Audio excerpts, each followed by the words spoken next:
Hello people, I am Damonfire and welcome back to my channel. Today I'm going to be bringing you a We Happy Few first impressions video. We Happy Few is a early access game that just came out on Steam for $32.99 Canadian. It's a little bit steep of a price considering that there's not much content in the game, but I am going to give you my first impressions, what I think about it overall, so please stay tuned and I hope you enjoy. So first of all, I'm going to talk about the pros of the game, and then I'm going to talk about the stuff I don't like about the game. So first of all, for an alpha, this game is an alpha, it looks fucking gorgeous. Keep in mind I'm playing on a PC.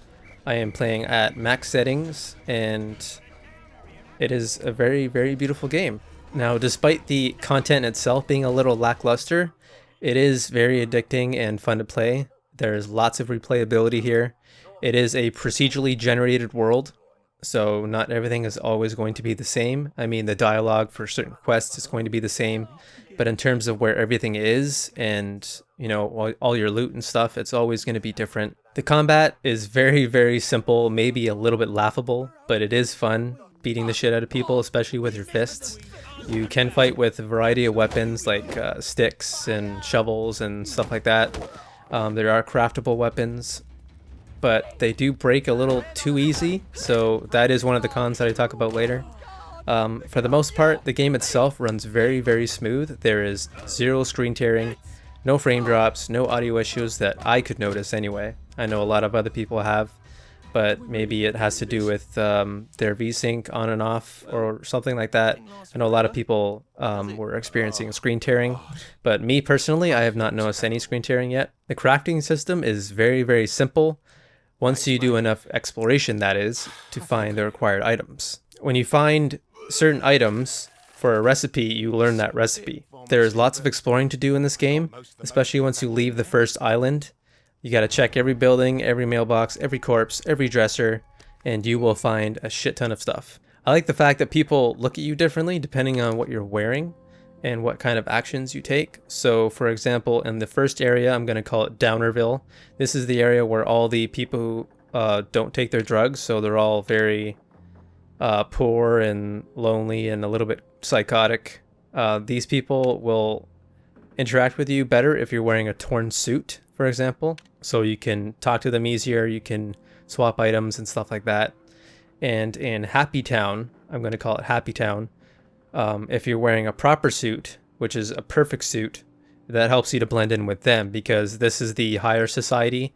These are the people who are always taking their joy pills. I haven't really spent that much time in Happy Town that much, so I can't say too much on that yet. So those are all the positives so far. Now the cons, there's a handful of them, but like I said, this is early access and it is an alpha. I just want to note that some of these have already been noted by the developers and will be worked on in the very near future, but I'm still going to list them regardless. So one of the major things is your character's needs. Now by his needs, I'm referring to his health, his tiredness, his hunger, and his thirst. Now these go down way too fast.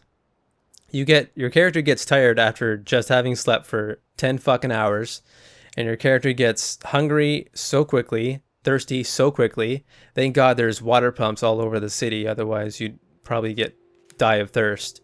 And you can also refill your water canteen as much as you want. Thank God for that. But in terms of getting hungry all the time, that stuff needs to go down. That stuff needs to be toned down because it goes down so fast that it distracts you from completing quests or exploring because you're so focused on keeping your character healthy that you don't have time to focus on the other things like playing the game. The day and night cycle could be a little slower. I feel like the day passes way too quickly.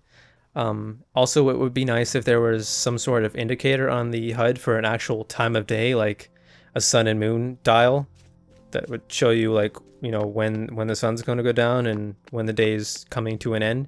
Because so far I've noticed the transition between day and night, it happens like instantaneously. Like there's no really smooth transition between the two. It's like 1 second it's day and 1 second it's night.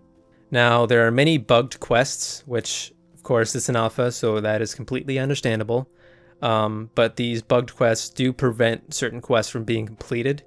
And as far as I know, the only way to fix this is to restart your game or wait for a hotfix. And speaking of quests, there are no active quest markers on the compass, meaning I'm constantly having to check the map to see where I need to go and what I need to do. And it's annoying having to go in and out of that constantly. There should be some sort of marker on your compass that shows where you need to go. And while we're on the topic of quests, I'm also going to suggest some sort of quest log to be on the screen. So if you have an active quest that is selected, it can be shown on the screen, or there can be some sort of hotkey to display it on your screen so that you don't have to go in and out of your journal constantly to see what quest you're on and where you need to go and all the details of said quest. So that would be nice. Next, the Joy Pill. These things are pretty rare and hard to find, for me anyway, especially if you're stuck in the starting area of the game for longer than intended. Joy Pills don't last very long considering how rare they are, and you need them to access certain parts of the game safely, and you also need them to complete certain quests as well. So I think the Joy Pill could last a little longer, seeing as their rarity is a little bit stupid right now, but that might just be me. I don't know. Oh god. The food. Staying healthy and keeping your character fed is a problem. In the first area of the game, Downerville, you're pretty much going to find rotten food everywhere. 90% of the food that you find is going to be rotten food. And you're pretty much forced to eat this to stay alive because there's really nothing else to eat except for berries. And berries don't respawn very much, and they don't refill your hunger as much as real food would, like a stew or even like simple potatoes and carrots. And when you eat this rotten food, your character gets food poisoning. So food poisoning slows your character down when you're running, it reduces his overall stamina, and it causes your vision to get all blurred unless you have the proper pill to counter that. So if you don't have any of the purple pills, I can't remember what they're called, you can pretty much live out the food poisoning. It isn't going to kill your character, but it is going to be a burden on you. Like I said, you're pretty much forced to eat this rotten food, and there's really nothing you can do to get around it. I mean, you can farm berries, but like I said, you know, you're going to have to eat a shit ton of berries in order to stay hungry or stay fed. And like I said before, your character gets so hungry so quickly that it's going to be almost pointless farming for all those berries. Another thing, when you're being watched by an enemy, like when an enemy is aggroed onto you and they want to fight you, I think the icon should be made more clear. There's a little eye icon on the top left of your screen, and there's supposed to be a little eye icon above the enemy itself with a red meter that shows how, I guess it shows how pissed off they are or how much attention they're giving to you. I think that needs to be more clear as to what it means, because sometimes these characters have their icons above them and sometimes they don't. You could be walking downtown. I'm going to use Downerville as an example. You could just be running through the town, and if you're not wearing a suit that lets you blend in, they're going to start cussing at you and start following you, and just they're going to want to fight you for no reason. For example, I was walking downtown. I ran around the block. I stopped for a second. I ran past 3 people around the block that I passed, and they eventually followed me to where I was. I was standing still. I had my map open at the time, and I started getting beaten to a pulp. And these guys didn't have any icons above their heads or anything. They were just pretty much spewing out swear words at me and, you know, all that shit. So I think there should be a little notification on the top left of your screen that says, you know, how pissed off people are at you, or how watched your character is being, like how much your character is being watched. So I think that could be worked on. That's pretty much all I have to say about the cons of the game. Lastly, I do want to mention that so far the devs have been very responsive and open to the Steam community. They accept pretty much any and all feedback, whether it be negative or positive, and they use that information to make the necessary changes to their game.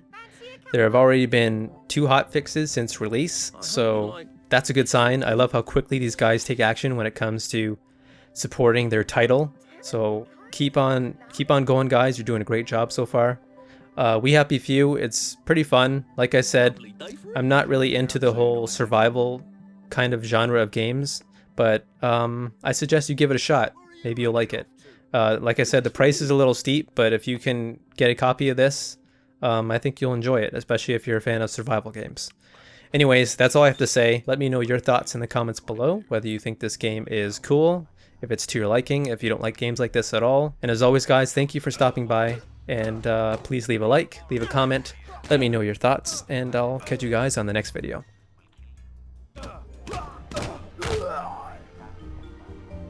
I actually think you owed me a bit of money.